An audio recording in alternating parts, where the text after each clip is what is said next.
اور سب ان کے آگے سجدے میں گر پڑے۔ اور اس وقت یوسف نے کہا، ابا جان، یہ میرے اس خواب کی تعبیر ہے جو میں نے پہلے بچپن میں دیکھا تھا۔ میرے پروردگار نے اسے سچ کر دیا اور اس نے مجھ پر بہت سے احسان کیے ہیں کہ مجھ کو قید خانے سے نکالا، اور اس کے بعد کہ شیطان نے مجھ میں اور میرے بھائیوں میں فساد ڈال دیا تھا، آپ کو گاؤں سے یہاں لایا۔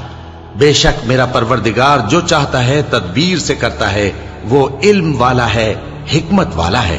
جب یہ سب باتیں ہو لیں تو یوسف نے اللہ سے دعا کی کہ اے میرے پروردگار، تو نے مجھ کو حکومت سے نوازا اور خوابوں کی تعبیر کا علم بخشا۔ اے آسمانوں اور زمین کے پیدا کرنے والے، تو ہی دنیا اور آخرت میں میرا کارساز ہے۔ تو مجھے دنیا سے اپنی اطاعت کی حالت میں اٹھائیو اور آخرت میں اپنے نیک بندوں میں داخل کیجو۔ اے پیغمبر، یہ اخبار غیب میں سے ہیں جو ہم تمہاری طرف بھیجتے ہیں۔ اور جب برادران یوسف نے اپنی بات پر اتفاق کیا تھا اور وہ فریب کر رہے تھے تو تم ان کے پاس تو نہ تھے، اور بہت سے آدمی گو تم کتنی خواہش کرو ایمان لانے والے نہیں ہیں، اور تم ان سے اس خیر خواہی کا کچھ صلہ بھی تو نہیں مانگتے۔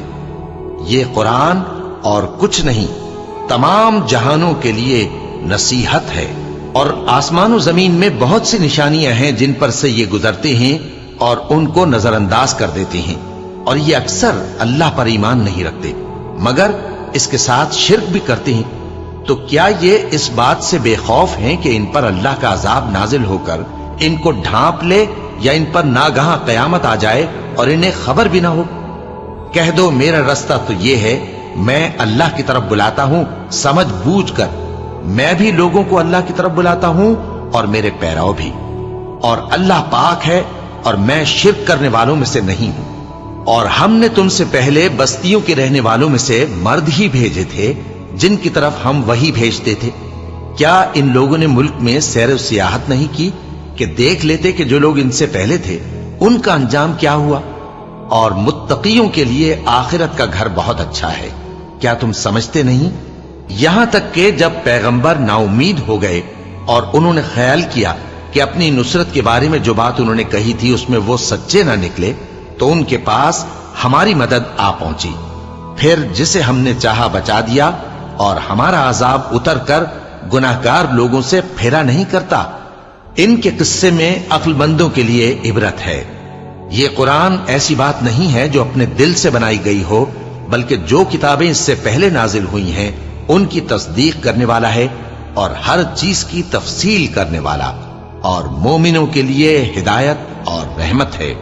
شروع اللہ کا نام لے کر جو بڑا مہربان نہایت رحم والا ہے۔ الف لام میم را۔ اے نبی، یہ کتاب الہی کی آیتیں ہیں، اور جو کچھ تمہارے پروردگار کی طرف سے تم پر نازل ہوا ہے حق ہے، لیکن اکثر لوگ ایمان نہیں لاتے۔ اللہ وہی تو ہے جس نے ستونوں کے بغیر آسمان جیسا کہ تم دیکھتے ہو اتنے اونچے بنائے، پھر عرش پر جلوہ افروز ہوا اور سورج اور چاند کو کام میں لگا دیا۔ ہر ایک میعاد معین تک گردش کر رہا ہے، وہی دنیا کے کاموں کا انتظام کرتا ہے۔ اس طرح وہ اپنی آیتیں کھول کھول کر بیان کرتا ہے کہ تم اپنے پروردگار کے روبرو جانے کا یقین کرو۔ اور وہی ہے جس نے زمین کو پھیلایا اور اس میں پہاڑ اور دریا پیدا کیے اور ہر طرح کے میووں کی دو دو قسمیں بنائیں۔ وہی رات کو دن کا لباس پہناتا ہے۔ غور کرنے والوں کے لیے اس میں بہت سی نشانیاں ہیں۔ اور زمین میں کئی طرح کے قطعات ہیں ایک دوسرے سے ملے ہوئے، اور انگور کے باغ اور کھیتی اور کھجور کے درخت، بعض کی بہت سی شاخیں ہیں اور بعض کی اتنی نہیں ہوتی، باوجود کہ پانی سب کو ایک ہی ملتا ہے۔ اور ہم بعض میووں کو بعض پر لذت میں فضیلت دیتی ہیں، اور اس میں سمجھنے والوں کے لیے بہت سی نشانیاں ہیں۔ اگر تم عجیب بات سننی چاہو تو کافروں کا یہ کہنا عجیب ہے کہ جب ہم مر کر مٹی ہو جائیں گے تو کیا از سر نو پیدا ہوں گے؟ یہی لوگ ہیں جو اپنے پروردگار سے منکر ہوئے ہیں، اور یہی ہیں جن کی گردنوں میں طوق ہوں گے، اور یہی اہل دوزخ ہیں کہ ہمیشہ اس میں جلتے رہیں گے۔ اور یہ لوگ بھلائی سے پہلے تم سے برائی جلدی سے مانگتے ہیں، یعنی طالب عذاب ہیں، حالانکہ ان سے پہلے عذاب واقع ہو چکے ہیں۔ اور تمہارا پروردگار لوگوں کو باوجود ان کی بے انصافیوں کے